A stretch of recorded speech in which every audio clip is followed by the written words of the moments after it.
Quarterly and annual statements are now submitted on time to both the Public Accounts Committee of this House and of the Senate. And I want to thank the Chair of the Public Accounts Committee, Honorable Shege Mwaura, who is my rural MCA of Ungara, where I was born. Thank you for your diligence. For the first time, we're on time. And for the first time over a decade, audit incomes have improved. Members, the first 5 years of devolution had disclaimer of opinion verdict from the Auditor General. Disclaimer, meaning the audit is terrible. The next 5 years had adverse opinions from the Auditor General. For the first time, we have no adverse opinions. We have qualified opinions from the Auditor General, and we are working hard with you to make sure that we get an even better audit opinion in this financial year. This is discipline. This is duty. This is honor to Nairobians who entrust us with their hard-earned money. I thank this Assembly. Many achievements would not be possible without your support to pass these budgets, fiscal policies, and development plans. The Ward Development Program, WDP, has ensured equitable development across 85 wards, raising allocations from 715.8 million shillings in the financial year 2022-23 to 857.7 million shillings in 2024-25, with total payments of 2.7 billion shillings. As we discussed recently in Naivasha, we have a plan to make sure that we clear all pending and ongoing WDP bills through a facility that I will be bringing to this House for your support. Please, when you see it, support it. And remember, I have asked you passionately to support it. That development in every single ward is the best thing we can do for our people. To ease business costs, we launched the Unified Business Permit that has consolidated multiple licenses into one. Over 300,000 businesses members have been registered under UBP, a historic figure. In January of this year, we launched the Liquor Pay system, a system designed to transition the county's liquor licensing protocol from manual, bureaucratic, and prone to corruption processes to a fully automated, transparent, and cashless system. Liquor Pay automates the entire process from application, inspection, and payment to approval, removing the need for physical visits. And I think you all know how those visits end up. Easing compliance for more than 13,000 owners of these establishments. Markets are Nairobi's heartbeat. 6 new county markets rise, in as much as we have had challenges with paying, but we see a silver lining.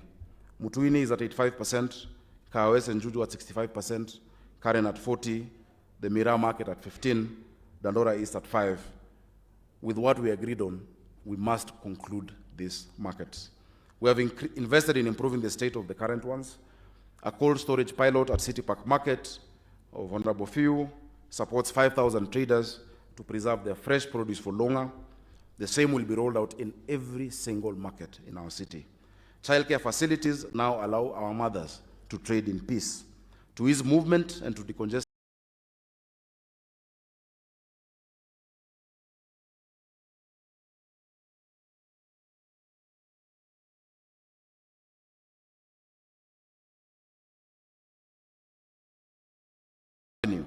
Honorable Kwenya will tell you that the link road between Wakulima Market and Mudhuro Market has been opened. Also, the loop road behind Wakulima Market to Jogoo Road is now open.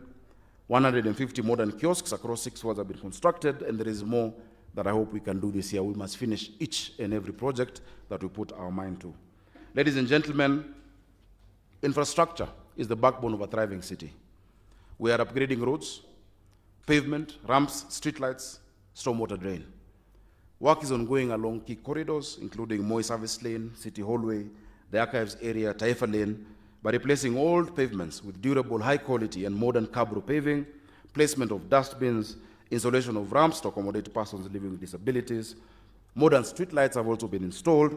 This transformation will continue throughout the CBD and into the wards in the estates. We must move to the estates. 147 kilometers of roads were rehabilitated with county funds, while 61 kilometers with national fuel levy funds. Pedestrian walkways and footpaths, manholes, and gully covers have been restored. Together with other agencies, we are coordinating road planning to ensure movement flows efficiently, including the 1 kilometer per ward commitment that you all know about. Border operators now work in designated circles with reflectors. Digital taxi and border pick-up and drop-off points have reduced congestion and has allowed these members of our society to be treated with dignity. We are working now with the online hailing cab drivers to make sure that the regulations which we pushed, and I pushed them when I was senator, can actually come to fruition, because many of them are suffering the race to the bottom with low charges, driving for more than 20 hours, getting into accidents because of fatigue. We must do something for them in the city of Nairobi. Cleanliness is systems, not slogans.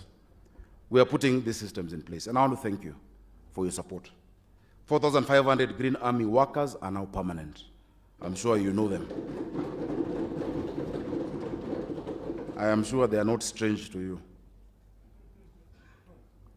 You have an idea who they are. 150 technical support staff. Support them. New tippers, skip loaders, and compactors were procured. The Nora dump site has been improved. 63 recycling companies, 125 private waste providers, and 79 community-based organizations now partner with the county.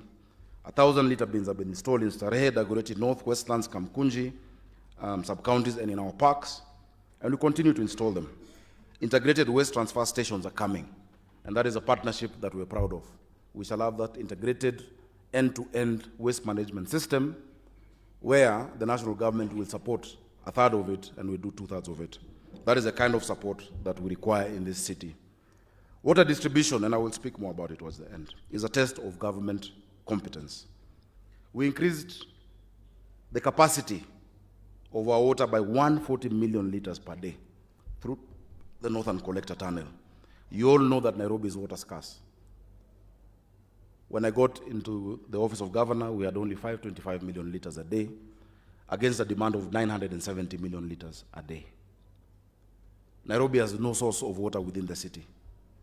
The 4 sources that we had previously, Kikuyu Springs was done in 1907, 1910.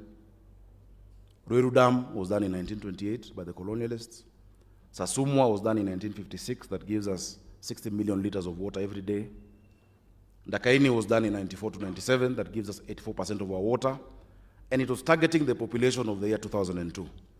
And so what did we do? Working with the national government, we pushed for the completion of Northern Collector 1 that has provided 140 million liters. There is increased supply in many of our wards that you have seen. New pipelines in Langata have ended years of intermittent supply. Residents receive water more frequently. I think there's a gentleman here called Chris Njoroge of Mihango. I don't know if he's around. Chris Njoroge of Mihango is one of the residents who has appreciated the new connections. We're also doing work in Ruai. Part of the Eastern Nairobi Water and Sanitation Project has transformed the lives of residents in Embakasi, Utawala, Njiru, and Ruai. Having piped water to Chris's house is a celebration. He no longer relies on borehole water, whose quality was not assured when delivered. And I have explained to you that we've had a challenge with the numerous boreholes that were done in the year 2021 by NMS, because the World Health Organization recommended fluoride level is 1.5 parts per million. In many of them in Eastlands, they were up to 6, creating a health threat to our children. Brittle bones, discolored teeth. That will be a thing of the past. In December, I commissioned